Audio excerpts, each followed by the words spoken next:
To Mozambique now, the Electoral Commission has announced Frelimo's Daniel Chapo as the winner. In the recently held presidential election, Chapo secured 70.67% of the vote. Independent candidate Venancio Mondlane secured 20.32%. The country was plunged into violence after demonstrators took to the streets, alleging that the vote was rigged. Professor Adriano Nuvunga has been keeping an eye on the developments and joins us live from Maputo. A very good afternoon to you, Prof. Thanks very much for your time. No surprises, really. Indeed, no surprise. No surprise. We knew it, not only from the partial results that have been coming in the past 15 days, but also knowing that elections in Mozambique, they really, it's only to tick the box. Elections in Mozambique, they are charm elections, they are charade and Frelimo, just to organize them for the sake of democratic presentability. But it is not meant for the people to speak and the will of the people be respected. Chapo will officially take charge in January. Any surprise that you think he may just throw in? In other words, are you saying that we shouldn't really expect anything new? He will be the same guy that you knew him to be ahead of the election? I don't expect anything new from this current Frelimo. Mozambique would now be a lower middle income country, but now it has collapsed to one of the most impoverished countries in the world due to grand corruption, due to networks of organized crime.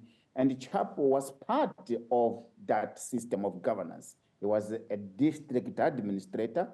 He was a provincial governor. We haven't seen really nothing relevant coming out of the places where he was the leader and he was selected as a compromise between different factions, fighting, etc. So it is not the candidate you would expect to see to steer the country to move away from the current situation, which is of the biggest socioeconomic crisis since the signing of the 1992 peace agreement. But he's 47 years old. We were here to watch him, but not really able to galvanize. I mean, having won today, announced as the president, you would see people celebrating, cheering, but that is not happening. Not only because it comes from a fraudulent, manipulated election that does not respect the will of the people, but also because he himself is not energetic. He's not galvanizing the people towards where they want to see the country going. You don't think he may just surprise people and seize the opportunity? Yes, as you say, he may well be a compromised candidate from a compromised party, but sometimes you do get people who history thrusts upon a nation, and if their mind and heart is at the right place, they may just surprise people. Are you saying that he's not there? Not at all. Oh, you are right. That's why I said he's 47 years old. But looking at the fundamentals, they are not right. Frelimo, as an institution, is captured by organized crime, is captured by grand corruption that has been sinking the country. And we haven't had Chapo, not only in his time during the governor, but throughout the campaign, etc. Nothing has come out to suggest that there will be an important shift towards setting things right. But we have seen in the history cases where people coming from difficult context and also not projecting themselves as the big leaders. They surprise people. But we are here to watch him. But for what we have seen, I'm doubtful. Now, the losing candidate, Venancio Mondlane, apparently, in a message on Facebook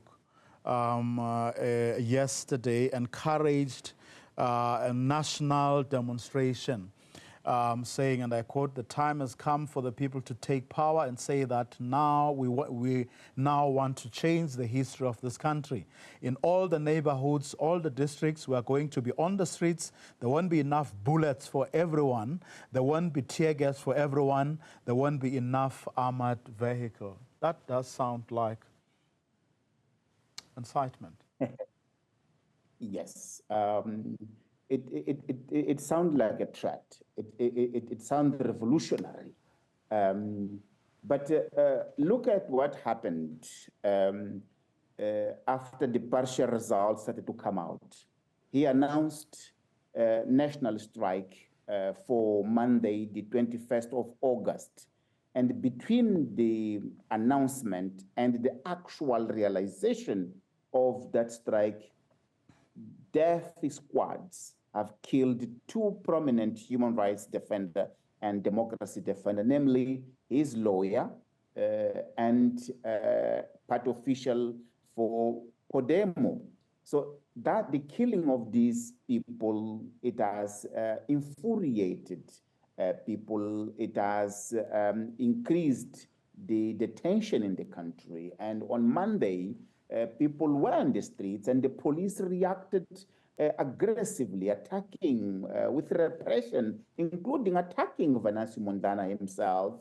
And today I am home because there was this call for today and tomorrow for people to stay at home. But what we see is that people are staying at home. And on Monday, people stayed at home. They have harmed the economy. They have harmed the economy today, and they will harm the economy tomorrow. So, you know, for what we are saying, this is unprecedented. It's unprecedented that a candidate post-election would make such a calls. In the past, we used to have President Lakama, who was organizing demonstrations. Then he would go to the provinces because he had weapons. But Venancio, he doesn't have weapons. He's a civilian. He's a charismatic young candidate who is able to mobilize, to energize the young people, but also to get the people to stay at home. It's a powerful message. And perhaps it is time for Frelimo to look at neighboring South Africa. You know, I was really encouraged by what the ANC was able to do. Having lost the majority, they looked around and then they formed a national unity government. It's functioning for the South African people. I think it is time for Mozambique also to start to reflect on the way forward, because the fraud is massive. There's evidence of fraud.